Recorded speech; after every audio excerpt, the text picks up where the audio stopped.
যে মানুষটিকে কিছুদিন আগেও সবাই হাসতে দেখেছে, ভিডিওতে, গল্পে, অভিনয়ে যাকে এত প্রাণবন্ত লাগতো, আজ সেই কারিনা কায়সার হাসপাতালের বিছানায় লাইফ সাপোর্টে মৃত্যুর সঙ্গে লড়ছে। সবকিছু এত দ্রুত হয়েছে যে পরিবারও বুঝে উঠতে পারেনি। শুরুতে শুধু শরীর খারাপ লাগছিল, ভাবা হয়েছিল সাধারণ কোনো অসুস্থতা, কিন্তু ধীরে ধীরে অবস্থাটা ভয়ঙ্কর হয়ে যায়। চিকিৎসকরা জানান তার শরীরে মারাত্মক ইনফেকশন হয়েছে। এরপর ধরা পড়ে হেপাটাইটিস এ।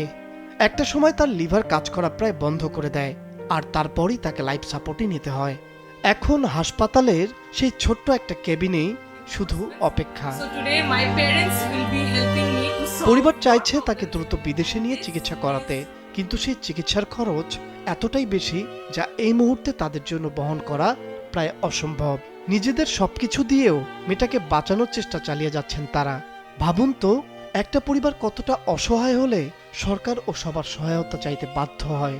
কারিনা শুধু একজন কন্টেন্ট ক্রিয়েটর নন, তিনি ছিলেন অনেক তরুণদের পরিচিত মুখ। নিজের স্বপ্ন নিয়ে এগিয়ে যাওয়া একটা মেয়ে।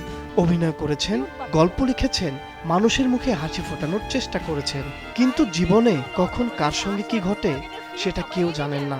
গতকাল যে মানুষটা অন্যদের হাসির কারণ হয়ে থাকতো, আজ সে নিজেই জীবনের সবচেয়ে কঠিন লড়াইটা লড়ছে। হয়তো সরকার ও সমাজের সামর্থ্যবানদের সহায়তা এই পরিবারের জন্য নতুন আশার কারণ হতে পারে। এখন শুধুই প্রত্যাশা কারিনা কায়সার আবার সুস্থ হয়ে ফিরে আসবেন। তানভীর আহমেদ, মাছরাঙা টেলিভিশন।